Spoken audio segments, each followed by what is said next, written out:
Greetings, nerdy list aficionados. Spoilers, Avengers Endgame spoilers. Don't want, don't like, don't watch. Because we're going there yet again by tackling some questions you still need answered after Avengers Endgame. Because while it is a solid movie, that doesn't mean there are no questions. I'm Sasha, and let's take a look at the top 10 questions we need answered from Avengers Endgame.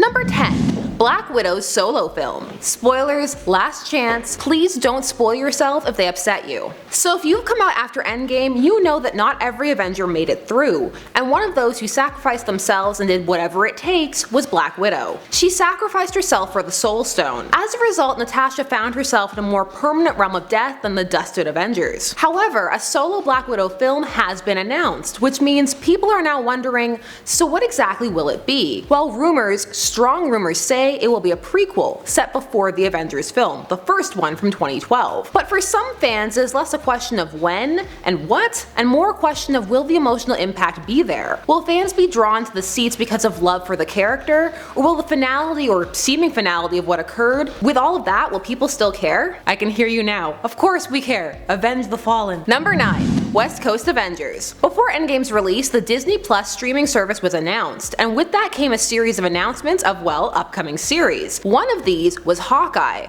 With the shakeups that occurred in Endgame, some are wondering if Hawkeye's series will center on the West Coast Avengers. The West Coast Avengers first appeared in 1984. However, since 2018, Hawkeye has been featured on the team as a leader, and some wonder if he will be used to usher in a new era of heroes for the next phase. They did promise that Hawkeye would have his time. Maybe this is his time. Number 8. The next big bad. So now that the Avengers have dealt with Thanos, what's next for the universe? What big bad could possibly be worse than him? Well, people are already throwing some names into the ring. A prominent one is Galactus, Eater of Planets. Why Galactus? Well, many feel that a threat always needs to be bigger, to kind of up the ante, raise the stakes from the last huge climactic battle. However, others feel that this next Marvel phase could serve as a soft reset, and we could ease back into it with some lesser known villains and then bring some bigger ones up over time. Some are having a bit of a hard time, for Marvel villains are less prominently known in the cultural space than DC ones, regardless of how one feels about either of the juggernauts. That is the case. I love both personally, why choose? Also, with the acquirement of certain properties, some are hoping for some classic villains attached to other studios. Dr. Doom, anyone? Number 7. Can Peter win back Gamora? Okay, so this is a very specific question, but is on the minds and hearts of certain fans. While fans were overjoyed to see Gamora again, the method of her return ultimately erased her history with Quill, and the two had just firmly gotten together. So can Quill win her back? Again? I mean, it was a struggle the first time. And is that the arc people want for either character now? Or was part of this ending an excuse to get her single? Only time will tell. Come on, give Star-Lord a chance. Another one. Number 6. Alternate timelines. During the time heist in the film, the Ancient One quite emphatically tells Bruce Banner that if each of the stones they take is not returned precisely to the moment it was taken, then it will create divergent timelines, parallel universes. So okay, sounds good, wibbly wobbly timey wimey. The only thing, how exactly are some of those stones going to go back? For example, the Reality Stone, aka the Ether. By the film's end, it is a stone. So is Cap gonna go back there and make Jane swallow it? I mean, if he is, that's a scene I need. Also, Cap has to give the Soul Stone back to the Red Skull. That's gotta have been super awkward. Also, we never see all the stones go back. Sure, we can assume Cap succeeded, but at the same time, it leaves the door open for parallel worlds, which I need because I need to see Tony again. My heart. Number 5. Loki. One of the most angering and traumatic moments for Thor fans during Infinity War was seeing Loki used as the opening "War is for serious and has consequences" kill. So it was great to see him alive and well back in 2012 during the time heist. And during that segment, things go horribly awry, and Loki actually ends up escaping with the Tesseract. So that means there's a Loki loose, roaming around the multiverse. Where did he go? And more importantly, when will we see him again? Loki's Disney Plus series cannot come soon enough. I need it. Number 4. Phase 4. So Endgame is the culmination of the MCU, which began all the way back in 2008 with Iron Man. And this is quite firmly a conclusion of all of that. There's not even a post-credits scene. You could actually stop here, and who knows, that may be a good idea. But you know, people rarely quit when they're ahead, so there's going to be another phase. This will of course be Phase 4, and many wonder just what it will look like.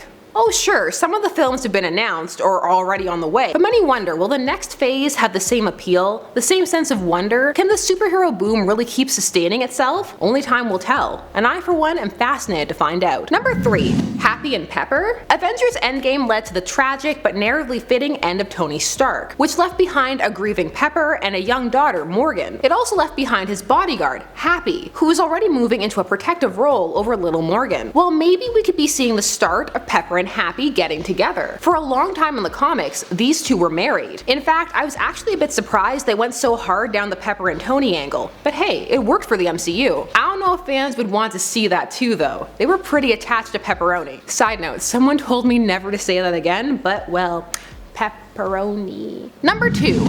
Adam Warlock / loose ends. So now that some have had a bit of time to process Endgame, they have been left with some questions, not even necessarily about that film specifically, but about some of the others. There have been plot threads laid that have seemingly been dropped. So now some are wondering, were those shifts in direction, or will those things come into play later? There are many things fans could point to, but one thing of note is Adam Warlock, who is hinted at in the end sequence of Guardians of the Galaxy 2, and who originally played a large role in the Infinity Gauntlet arc, that being the arc upon which Infinity Wars was loosely based. So if he wasn't there for that, will he be there at all? If he is coming later, what for? Lots of questions. Please, if you have any, ask them down below. I love pondering potentialities like that. Number 1. Burnout. So finally, we've touched on this lightly a bit before, but burnout. And also to go off of that, has Avengers Endgame changed the blockbuster game? And if so, for better or for worse? With how well Endgame has done and will do, the level of how well a blockbuster can perform has skyrocketed. There is a new pinnacle to attain, and that means that others will try and reach it. What will that mean for cinema? And when it comes to burnout, will we hit it perhaps not only for superhero films, but for blockbusters as well? Don't get me wrong, I love huge blockbuster films. They're not quite epic. Come back and talk to me when you're 5 hours long, like they used to do back in the day. Then we'll talk. But I do miss some of the more random stuff that seemed to get greenlit in the late 90s. Maybe I have burnout. Let me know all your thoughts down below, as well as any questions you need answered after seeing Endgame. Thanks so much for watching Top 10 Nerd. Don't forget to like, share, comment, and subscribe for more nerdy lists, and we'll see you all again here soon. Bye!